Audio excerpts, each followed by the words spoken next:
as an expression of my own passion for creativity and innovation, I personally belong to a multinational environmental think tank that communicates regularly over the internet.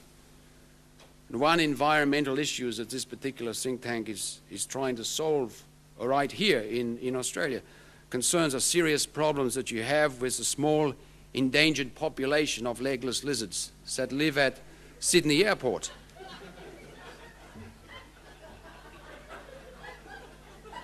The Sydney Airport legless lizards that are most endangered are those males that live on one side of the runway, but who have a girlfriend who lives on the other side of the runway.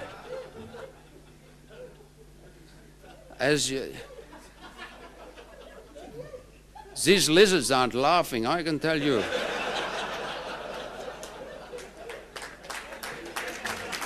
But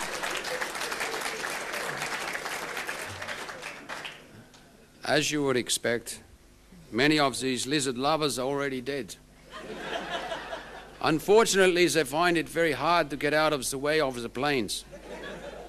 You see, they've got no legs. And that is the main problem with being a legless lizard. Let me give you an example of the type of innovation that some of you could take advantage of.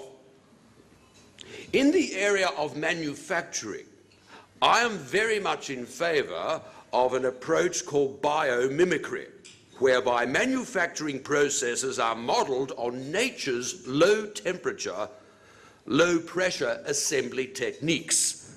You see, many of nature's products rival anything man-made.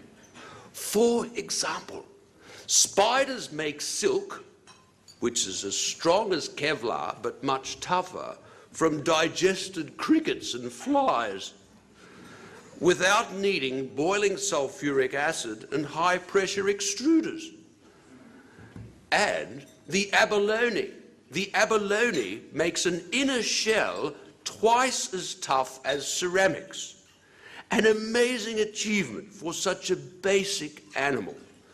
No doubt many of you here are aware that the abalone is a simple marine gastropod mollusk, and as such has no obvious brain structure, a characteristic it shares with many members of the British government.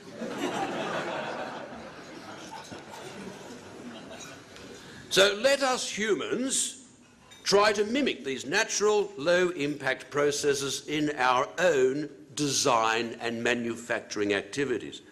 Perhaps we can even mimic the glowworm's ability to produce light biologically, which reminds me of the popular children's rhyme about the glowworm that you might have heard perhaps when you were a child yourself.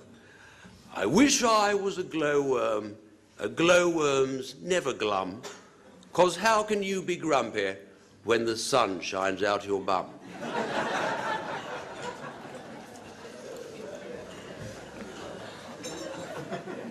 The key to success is innovation, and innovation is essential to deal with change. And change is making it harder for people to do business. For example, in the United States, there are now additional penalties for businesses who rip off the elderly, up to an extra 10 years in jail for ripping off people over 55. Now, for many businesses, this type of legislation is dampening their prospects for growth and forcing them to work much harder at ripping off people under 55.